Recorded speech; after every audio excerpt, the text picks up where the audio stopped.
سلام تعالنا هابلنا كبراتها تلتمارب نيوز حجون كم تلمود حدش تحبريتها تحسنا لكم متينا لنا بقدمي قلنا حدا سبرتينا له نسخ نقراكم جنبار حرنة قومز تمالي قابل على سراويت بلزقنان RSF بزوسولو دمسا سايمات قاعتي سلسته وردهات بينشانقل قومز كامز تقوطاترا كابت خباب زوصو زلو حبريتها ياملاغتو له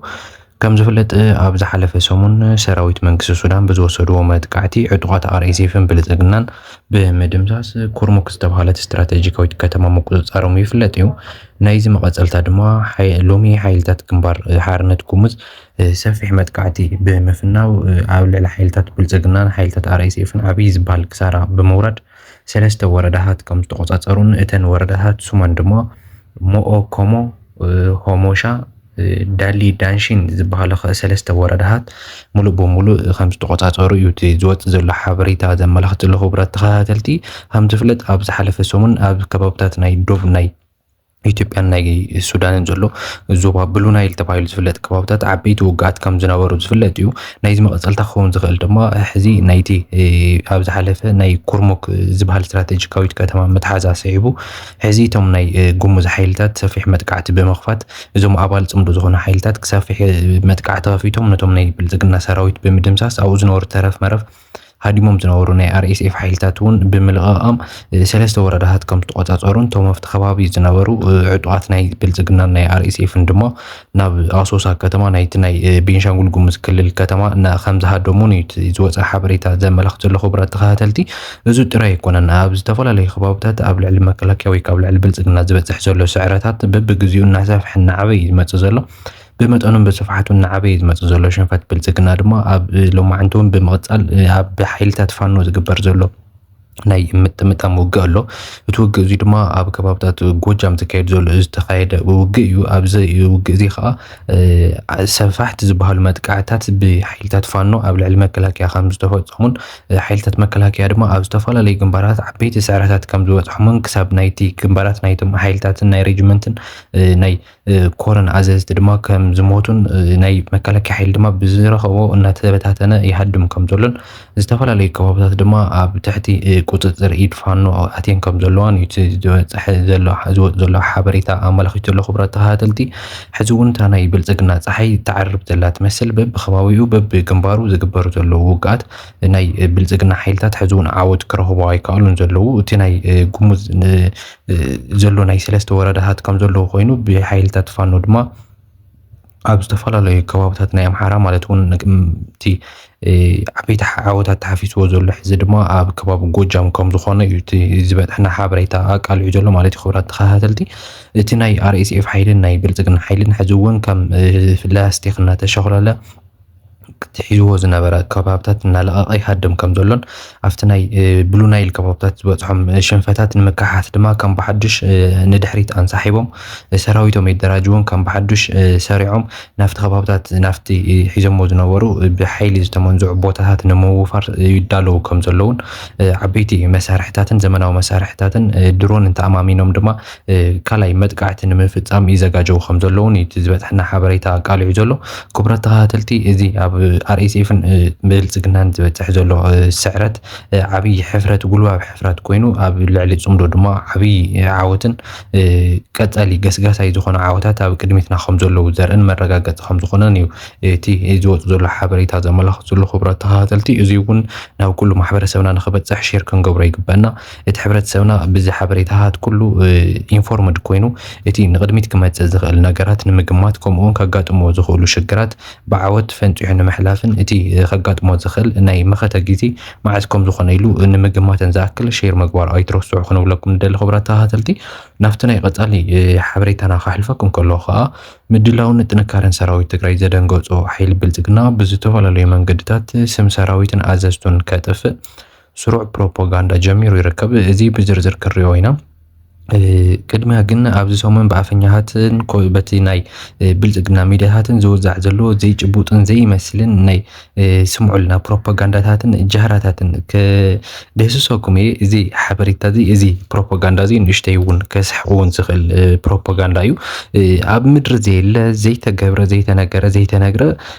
ኩሉ ከም ዘሎ ሲሎም ንሳቶም ጀጋኑ ከም ዝኾኑ ምንም ሓጢያት ዝበሃል ከም ዘይብሎም ገይሮም ሓሲቦም ነቲ ንሳቶም ዝፈርሕዎ ነቲ ለይቲ ሙሉእ ከባህሮም ዝሓድር ዘሎ ጅግና ሰራዊትና ስሙ ከጥፍኡ ዝምክሩ ዘለው ናይ ብልፅግና ድማ ሕዚ እውን በብግዚኡ እናሰፍሐ ይመፅእ ኣሎ። ካብዚኣቶም ንኣብነት ክንርኢ ከለና ድማ እቲ ቀዳማይ ናይ ህወሓት ወታደራዊ ኣዘዝቲ ወይ ከዓ እቶም ኣመራርሓ ኣባላት ነተን ናይ ቲዲኤፍ ደቂ ኣንስትዮ ኣባላት ዓሚፆምን እዮም ዝብል ሓደ ፕሮፓጋንዳ ምስራሕ ጀሚሮም ኣለዉ። ክሳብ ተን ዝተዓመፃ ደቂ ኣንስትዮ ስም ዝርዝር ከይተረፈ ክነውፅእ ኢና ዝብል ፕሮፓጋንዳ እዮም ጀሚሮም ዘለዉ ክቡራት ተኸታተልቲ።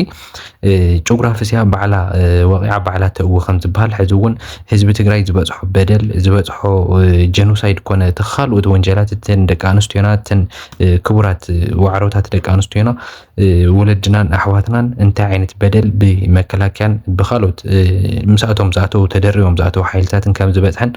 ኩሉ ትግራዋይ ይፈልጥ እዩ። እንተኾነ ግን እዞም ንሕና ኢና ንፈልጠልካ ዝብሉ ዘለው ናይ ብልፅግና ሓይልታት ድማ ሕዚ እውን እቶም ናይ ቲዲኤፍ ኣመራርሓ ወይ ከዓ እቶም ጀነራላትን ካልኦት ኣመራርሓታትን እዮም ፈፂሞም ክብሉ እዮም እዚ ፕሮፓጋንዳ እዚ ጀሚሮሞ ዘለው።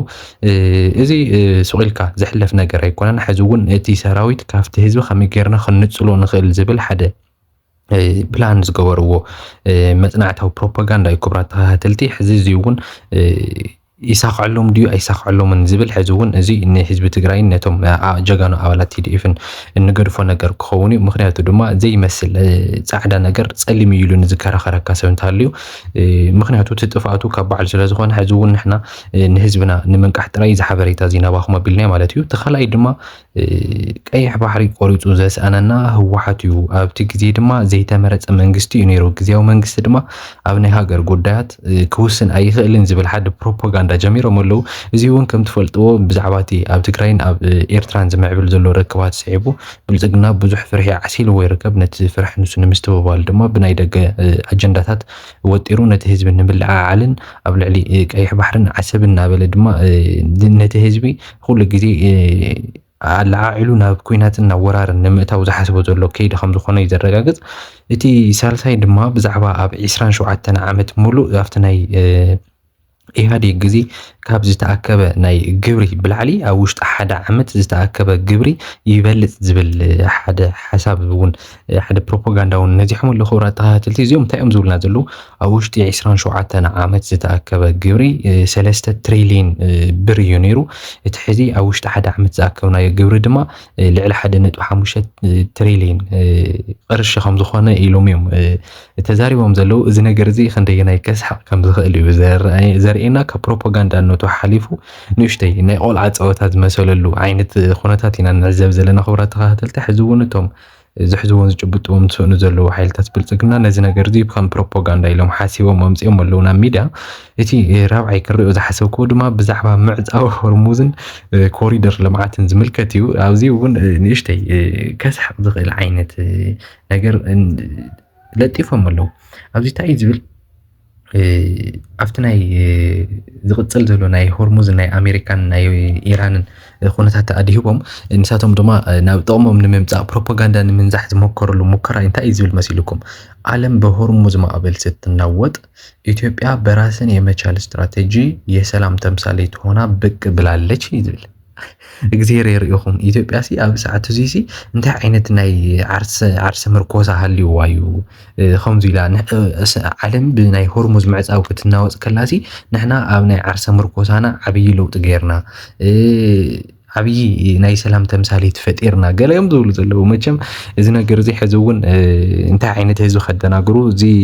ናይ ቀዳማይ ክፍሊ ዝምሃር ቆልዓ ዘይፅሕፎ ፕሮፓጋንዳታት ብተን ዓበይቲ ሚድያታቶም ዝብልዎ ንሳቶም ይንዝሑ ከም ዘለዉ ዘርኢ ነገር እዩ። እዚ ሕዚ እውን ከም ሃገር ናብ ዓብይ ዓዘቕቲ ንኣቱ ከም ዘለና ኣብ ዓብይ ውርደት ከም ዘለና ዘርኢ ክቡራት ተኸታተልቲ። ናብቲ ናይ መጀመርያ ንእሽተይ ክዛረበሉ ሓሲበሉ ዝነበርኩ ከዓ እቲ ናይ ኣብ ኣዲስ ኣበባ ክካየድ ዝተሓሰበ ናይ ናይ ተጋሩ ሰላማዊ ሰልፊ ኢሎም ዝገለጽዎ ብብልጽግና ዝተመርሐ ብብዙሓት ናይ ብልጽግና ኣምሓራ ኮነ ኦሮሞ ፈንድድ ዝተገበረ ከምኡ እውን በቶም ዓበይቲ ሃፋትም ኣብ ኣዲስ ኣበባ ዘለዉ ዓቕም ዘለዎም ሰባት ፈንድድ ዝተገበረ ብጀነራል ጻድቃን ዝምራሕ ናይ ተቃውሞ ሰልፊ ክካየድ ከም ዝኾነ እዮም ተናጊሮም ነይሮም። ነዚ ስዒቡ ድማ ካብ ዝተፈላለዩ ምስኣቶም ዝነበሩ ተቃወምቲ ይኹኑ ካብቶም ካልኦት ሲቪል ማሕበረሰባውያን ካብኣቶም ዓብዪ ዝበሃል ተቃውሞ እናበፅሖም እዩ ዝርከብ። ከም ኣብነት ክንሪኦ ሎማዓንቲ ሓረዩ ዘለኹ ድማ ፖለቲከኛ ኣብርሃ ደስታ ዘመሓላለፎ ሓደ ዓብዪ መልእኽቲ ኣሎ። እቲ መልእኽቲ ንሱ ቃል ብቓል እንታይ እዩ ዝብል ኣብ ኣዲስ ኣበባ ንዘለኹም ኣዕሩኽተይ ይብፃሕ እዩ ዝብል ንህወሓት ተቃዊምኩም ሰልፊ ክትገብሩ ትሓስቡ ኣለኹም ጽቡቕ ጌርኩም ኣነ እውን ይድግፈኩም ህወሓት ካብ ስልጣን እንተዘይተባሪሩ ትግራይ ኣብ ሓደጋ እያ ምክንያቱ መንገዲ ህወሓት መንገዲ ጥፍኣት እዩ ንህወሓት ምቅዋም ግዱስነት እዩ ይብል እንተኾነ ግን ይብል ድሕሪ ህወሓት ዕጫ ትግራይ ኣብ ኢድ ተጋሩ ከም ዝኸውን ርግፀኛታት ክንከውን ኣለና ይብል ህወሓት ምስ ተወገደ ትግራይ ኣብ ኢድ ፒፒ ከም ዘይትወድቕ ክንገብር ኣለና ተንኮል ፒፒ ካብ ድንቁርና ህወሓት ዝበኣሰ ስለ ዝጎድአና ቃልስና ጥንቃቐ ዝተመልኦ ክኸውን ይግባእ ክብል እዩ ምኽሩን ኣመሓላሊፉ ዘሎ ማለት እዩ። ክቡራት ተኸታተልቲ እንተኾነ ግን በቶም ሰኺሮም ዘለዉ ተቃወምቲ ኢና ዝብሉ ናይ ትግራይ ብበዓል ጀነራል ጻድቃን ዝምርሑ ተጋሩ ግን ሕዚ እውን እቲ ናይ ፌደራል መንግስቲ ናብ ትግራይ ኣትዩ ብቕልጡፍ ትግራይ ክቆፃፀር ከም ዘለዎ ዝብል ሓደ መፈክር ዘለዎ ሰልፊ ክነካይድ ኢና እናበሉ ይርከቡ። ኣብዚ ነገር እዚ ሕዚ እውን ካብዚ ካብ መረብ ኒውስ ክነመሓላልፈልኩም ንደሊ ሓደ መልእኽቲ እንተሃለወ እንታይ እዩ ኣብ ኣዲስ ኣበባ ትርከቡ ተጋሩ ሕዚ እውን ኣቱም ዓቕሚ ዘለኩም